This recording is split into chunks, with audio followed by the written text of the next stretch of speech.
வணக்கம். This is கோ Venkatesh from Bangalore. நாட்டு மக்களுக்கு ஒரு நற்செய்தி. அதாவது கல்கி படத்தில் கமல்ஹாசன் கண்டுபிடிச்சி கொடுத்தா ஏதாவது பைசா கிடைக்குமான்னு கேட்குறீங்களா? அதெல்லாம் தரமாட்டாராம். தயாரிப்பாளர் கமல் எங்கேயும் தேடிட்டு இருக்காராம். அந்த படத்தில் துழாவி பார்த்துருக்காரு, எங்கேயுமே அவர் தென்படாது. 150 கோடி அவருக்கு என்ன சம்பளம்னு சொல்லிக்கிறாங்க, எனக்கு தெரியாது. அதனால் இந்த எம்ஜிஆர் படம் ஒன்றத்தில் ஒரு பாட்டு உண்டு. இன்பங்கள் இங்கே பொங்கி வழியும் முகங்கள் நான் பார்க்கிறேன், இதயமெல்லாம் பாலைவனம் போல் இருக்கும் நிலை பார்க்கிறேன், அன்பு பணிவு பாசம் எல்லாம் தேடி பார்த்தேன் தென்படவில்லை, அன்புக்கு நான் அடிமை, தமிழ் பண்புக்கு நான் அடிமை அப்படின்னு பாடுவார். அந்த மாதிரி கமலா தேடி பார்த்துருக்காரு, தென்படலை, என்ன பண்ணுறதுன்னு கேட்குறாரு நம்மளை.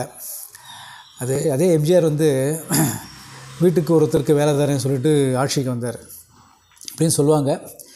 அப்போ பட் திருத்தணிலையும் திருச்செந்தூர்லேயும் கோவில் ஏதோ காணாமல் போயிடுத்தோம், களவு போயிடுத்தோம். ஆனால் கலைஞர் அவர் சொல்கிறார், வீட்டுக்கு ஒருவருக்கு வேலை என்றார், திருத்தணிகை தங்க வேலையும் திருச்செந்தூர் வைர வேலையும் காணவில்லையே தவிர வீட்டுக்கு ஒருவருக்கு வேலை என்னவாயிற்றென்றே தெரியவில்லை அப்படின்னா தான் கலைஞர்.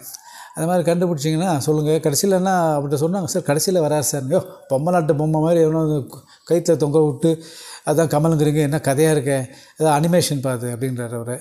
அதனால் அதுவும் குச்சி மாதிரி இருப்பார் அவர். எதுக்காக அவர் கொண்டு வந்தாங்க தெரியல. கல்கி 2 அதை விட தெரியலாம். பட் இப்போ முதல் படத்தில் தேடிட்டு இருக்கார் அவர். பார்த்தீங்கன்னா சொல்லுங்கள் அவருங்க. வாழ்க வளமுடன். ஓம் நற்பவி.